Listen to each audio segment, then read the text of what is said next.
ज्ञानमयी ज्योतिर्मयी मरियं तु दयामयी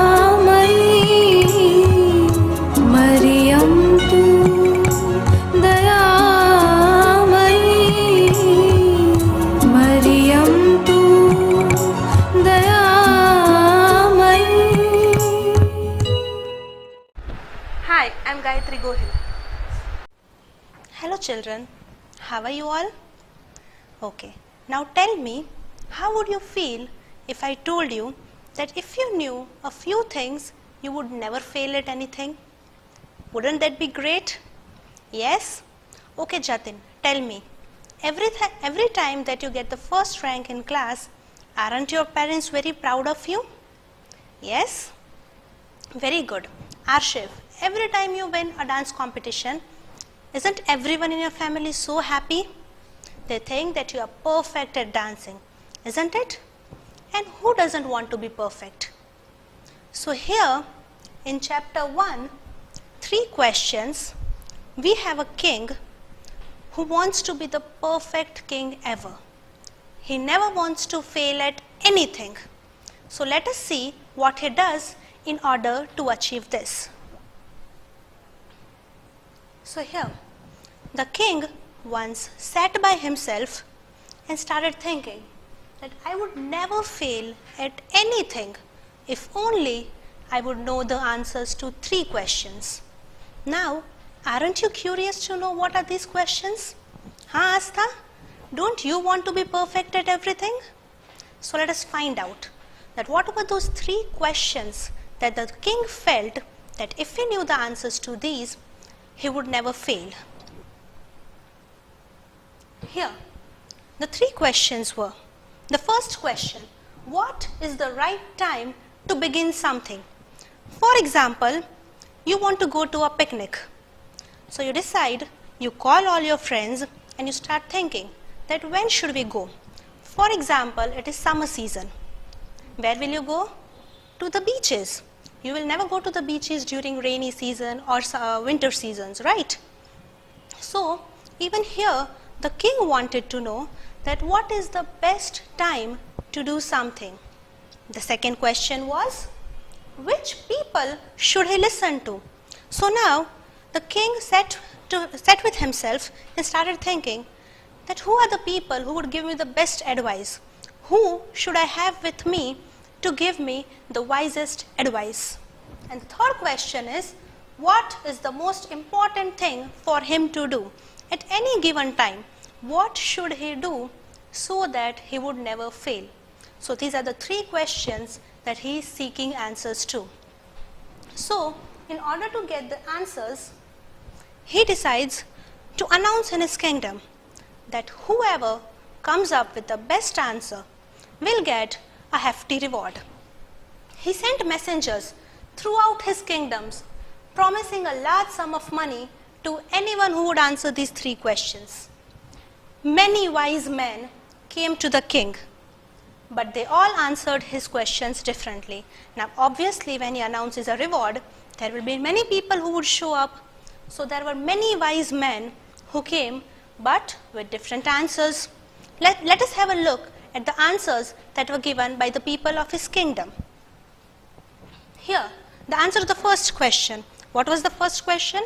That what is the right time to do something? So let us see what the people of his kingdom felt about this.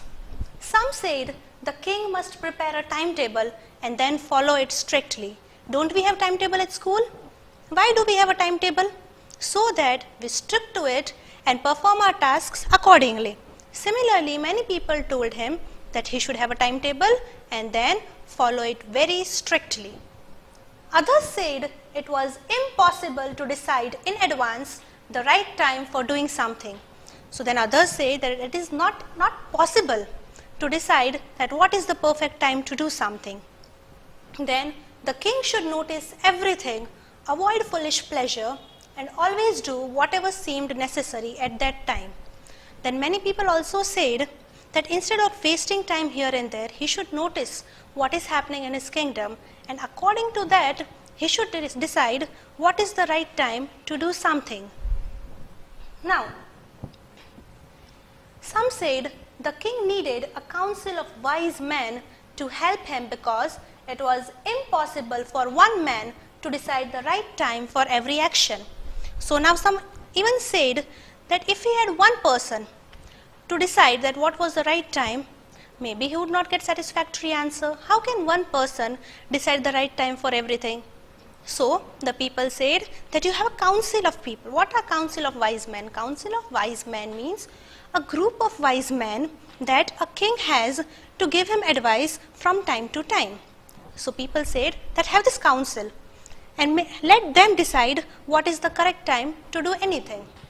But what if it was something very urgent which could not wait for the decision of the council? Now there would be matters of the state that would be very urgent, when the king cannot wait for wise men to come and tell him that what was the right time. So now what to do then? To decide the right time for doing something, it is necessary to look into the future, and only magicians could do that. So the king would have to go to magicians. So finally they came to a conclusion that only a magician could decide that what is the right time to do something, because to do so you have to know what is going to happen in the future, and who can do that? Only magicians. But is this a feasible solution? Yes? Do you think so? No. So the king was finally not satisfied. Now let's go to the second question. What was the second question? That who are the most important person or people with whom the king should stay or seek advice from? Some said the most important people to the king should be as his counselors. Now earlier we had seen that a king has a council. So the people on that council are called counselors. So some people say that the most important people to the king are his counselors. Few said that the priests were the most important. Then few of them also say that the priests who pray to God, who give them the correct guidance, are the most important person for the king. A few of them chose doctors, and the others said that his soldiers were the most necessary. Now some say doctors, some said soldiers. Why doctors? Because doctors save lives. If a king has doctors nearby, he would never have any medical situation which he would not be able to undertake. And soldiers, kings always have enemies. So a king always needs a soldier, his army, to protect him. So a few people said that the soldiers are the most important people for a king. Now comes the third question. And what was the answer to that? First of all, what was the question? That what is that one thing that the king should know so that he would never fail? Now some said science, some said fighting, and some said religious worship. Why science, fighting and worship? Because these are the three things that whose matters are always come up in court. For example, science. Okay, now do I need to stress on the point that how important science is? With science, we get answers to almost all our problems. Yes or no? Haan Chahna? A few chose fighting. Fighting. Now, many people feel that instead of sitting and talking everything out, fighting is the solution. So these people came to the king and said that he should know fighting the best so that he can defeat everyone. And others say religious worship. Others say that a king should be very spiritual. He should worship daily and he should know how to do that correctly. Only then he would be able to be perfect and he would never fail. Now, many different answers. So again the king was confused. He was not at all satisfied. As the answers to his questions were so different, the king was not satisfied and gave no reward. What did the king said? The king had said that the person who came up with the best answer would get a reward. But since no one came up with the best answer, no one was rewarded. Instead, he decided to seek the advice of a certain hermit who was widely known for his wisdom. So instead, what did he decide? He decided that he would go to a hermit who everybody said was very wise and he knew answers to everything. He led a very simple life and the king felt that he would be able to help him find the answers to these 3 questions. Now let's know something about the hermit.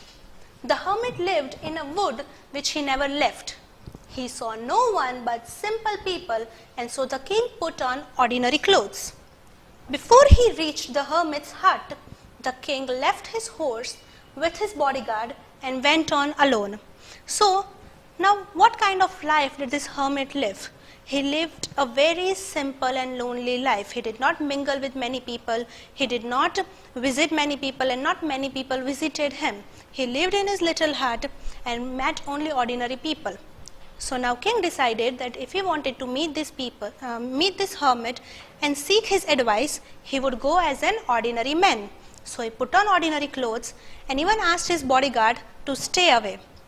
He alone went to meet the hermit. Now here you can see, when the king reached the hermit, he saw that the hermit was outside his hut and he was digging beds. Why beds? Why do we dig beds? To grow plants into them. So he saw that the hermit was digging beds with a spade. The king went to him. The hermit greeted him but did not say anything else. He was least interested in who this person was. He continued working. Now the king went up to the hermit and said, "I have come to you, wise hermit, to ask you to answer 3 questions. So when the king noticed that the hermit wasn't paying attention to him, the king went up to him and said that, "Oh wise man, I have come to you to ask you 3 questions, and I hope that you would give me satisfactory answers." So the king asked these questions, but the hermit was still not interested. He did not respond at all. The hermit listened to the king but did not speak. He went on digging. The king offered to help and the hermit sat down for a while. So hermit listened to the king, but he did not answer at all. The king saw that he was digging, so he offered. He told hermit that, "Please give me a spade and I will help you and you can rest for a while." The hermit thanked him and gave him the spade. When the king had dug 2 beds, he stopped and repeated his questions. But the hermit did not answer. Now the king had dug 2 beds to grow plants, and after that he stopped and asked the hermit again that, "Will you now please answer my questions?" But the hermit gave no answer. The hermit asked the king to rest, but the king refused. He continued digging for an hour and then another till the sun went down. Now the hermit made no answer. So the king kept on digging. He hoped that at some point of time the hermit would give him the answers. But he kept on digging for 1 hour and one more and another till the sun went down. Finally, the king asked the hermit if he was going to answer his questions. If not, he would go back home. Now finally the king was tired.